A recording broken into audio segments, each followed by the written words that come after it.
এবং আমরা বিগত দিনে দেখেছি যে 5,700 বোধহয় 13 কোটি টাকা দেওয়া হয়েছে মাদ্রাসা এডুকেশনের জন্য।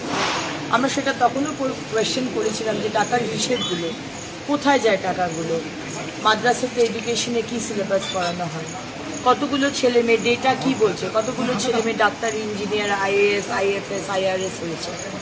এবং আমরা অনেক জায়গায় দেখেছি খারিজি মাদ্রাসা যেগুলো, সেখানে আজকে টেররিস্টদের আশ্রয় দেওয়া হয়েছে।